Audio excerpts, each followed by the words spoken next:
हैं कि ये दम टूटे पिंडा फूटे हो लेखा दरगाह माही, जिसमें आपकी मृत्यु हो जाएगी। आपको पकड़कर यम के दूत जो भक्ति नहीं कर रहे हैं, आप जी को धर्मराज के दरबार में, न्यायाधीश के दरबार में खड़ा कर दिया जाएगा, जो काल का न्यायाधीश है। और वहां जाकर के आपसे पूछेंगे कि भाई निकाल क्या लाया गठड़ी में, दिखा तेरा परस, कितनी माया इकट्ठी करके लाया तू। जो पूंजी लेकर गया था मनुष्य के श्वासों की, अब दिखा कितना कमा के लाया। फिर ये नीचे को मुंह कर लेगा ऐसे। पुण्यात्मा, ये जब मनुष्य शरीर छूट जाता है उस समय इस प्राणी के साथ ऐसे बीतती है जैसे सौपन में क्या देखते हैं कई बार एक गरीब व्यक्ति, और क्या देखता कि कार में बैठा जा रहा है। एक बताया था व्यक्ति, कहने लगा मैं आज सपने में ऐसा देखा कि जैसे कार में बैठा हूं और कार चला रहा हूं, और ब्रेक लगाया, आगे एकदम कोई ऐसी स्थिति आ गई, ब्रेक लगाया, जोर से पैर मारा और रजाई फटी हुई थी उसकी, उस रजाई में का पैर आर पार हो गया। फिर वह आंख खुल गई, यानी निंद्रा भंग होगी, देखो होता है, वो पैर छोड़ दिया। फिर जब सौपन टूटा तो देखा ना कार और कुछ भी नहीं, और वो सपने में देख रहा खूब जोरते, उसका पेटा है ना भर रहा। तो कहते हैं आज जो सुविधाएं आपके पास हैं, और जिस समय ये आपकी शरीर छूट जाएगा उस समय आपका सपना सा टूटेगा, और यम के दूत बाजू पकड़ रहे होंगे, वो पाँव जरा होगा टूटी हुई रजाई में, और कहेंगे चल बच्चा। अब उसका विश्वास सा नहीं बनता कि बेटा था, मेरी बेटी थी, कार थी, कोठी थी, कहाँ थी, चल अब बताएंगे तरीके थी। यहाँ बताते हैं कि ये सौपन जब टूट जाता है, जब इसका समझ में आवा है कुछ भी ना था, मैं तो वैसे ही दुखी हो रहा था कार में, कदे ब्रेक लाऊं था, कदे गियर बदलूं था, और था कुछ भी को नहीं। तो ये जो आज आप देख रहे हो, जब सपना टूटेगा, आपका मृत्यु होगी, आपको ऐसा लगेगा अरे के था, कौन सा बेटा, कहाँ बेटी, कहाँ कोठी, कुछ भी नहीं था। अब समझ लेना सपने के बाद आपको क्या प्राप्त होता है, याद रह जाती है वो। तो धर्मराज के दरबार में जा करके इसको खड़ा कर दिया जाता है। फिर वो पूछता भाई निकाल, उसको तो मालूम तो होता है ये सारा। तो फिर वो क्या बहाना मिलाता है, क्योंकि उसको याद आ जाती है कि मैं वायदा करके गया था भगवान से, हे परमात्मा जब ईब के मनुष्य शरीर मुझे मिल जावे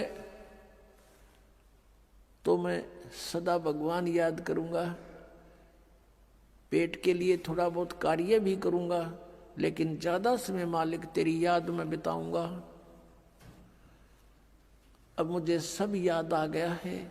उस समय उसको पिछले पुण्यों जन्म जन्मांतरों के सारे दुख याद आ जाते हैं, और जब ये मनुष्य शरीर प्राप्त करके वहां से चलता है, इसको बार बार समझाया जाता है कि अब के गलती मत करना। तो ये कहता नहीं जी, पीछे गलती बनी सो बनी, आगे नहीं करूंगा। माँ के गर्भ में भी इसको याद रहता है। माँ के गर्भ से बाहर आते ही इसके ऊपर तीनों गुणों का ऐसा एकदम प्रभाव बन जाता है, ये सब भूल जाता, अचेत हो जाती आत्मा। इसको नए सिरे से पढ़ाई कराई जाती है, ये तेरा चाचा, ये तेरी चाची, ये माता, ये पिता, ये बुआ या माँ, ऐसे, और नए सिरे से इसको पढ़ाया जाता है। अब जब तक हम सत्संग में नहीं आते और सतगुरु नहीं मिलते, नकली संतों के सत्संग से भी लाभ नहीं, क्योंकि उनके पास ना नाम ना ज्ञान।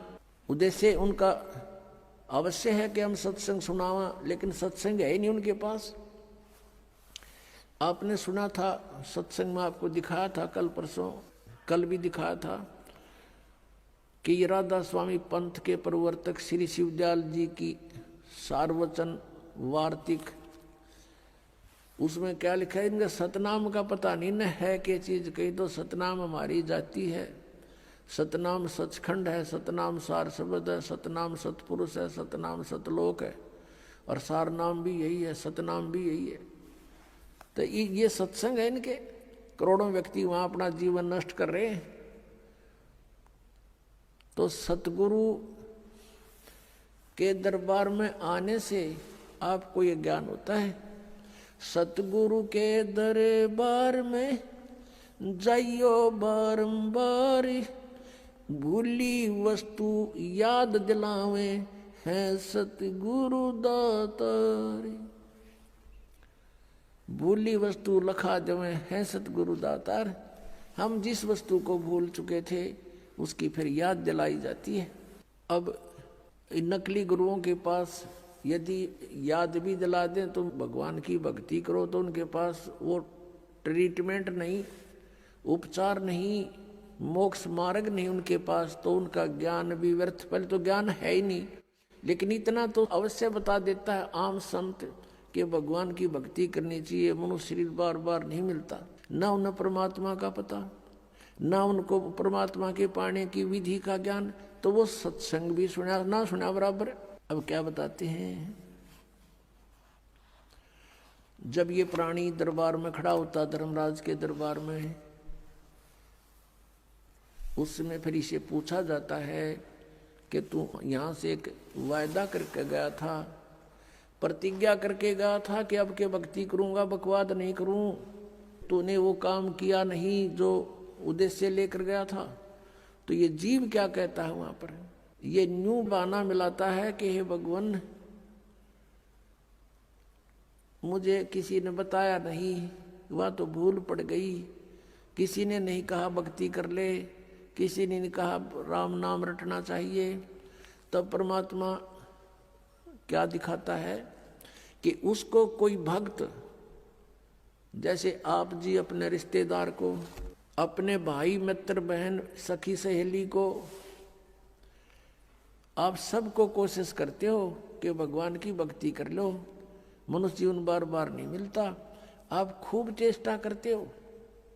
और वो क्या करता है, वो क्या कहता है बहन या भाई कि मुझे समय नहीं, अभी समय नहीं है, फिर देखेंगे फिर देखेंगे।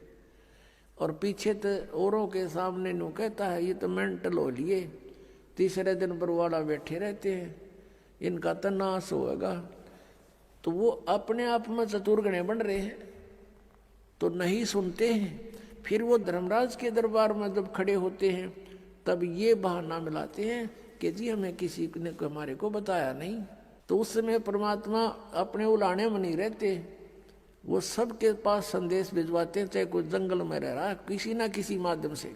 तो उस समय परमात्मा क्या करते हैं, वो उसकी वीडियो फिल्म मूवी शुरू कर देते हैं। क्योंकि प्रत्येक प्राणी के अंतःकरण में, कोड वर्डों में पूरे जीवन की घटनाएं अंकित होती रहती हैं। उसको चित्रगुप्त बोलते हैं, चित्रगुप्त यानी साइलेंट फिल्म बनती रहती है गुप्त रूप में। और प्रत्येक प्राणी की है उसके पास असंख्यों जन्मों की अंदर कोड वर्डों में। जैसे आजकल आप देखते हो एक चिप है, छोटी सी चिप होती है, मोबाइल में डालते हैं और उसमें मन 50 घंटों का सत्संग विद्यमान होता है। इतनी को, और ये तो एक मैन मेड और ये गॉड मेड, तो उसने तो पता नहीं के बना दे।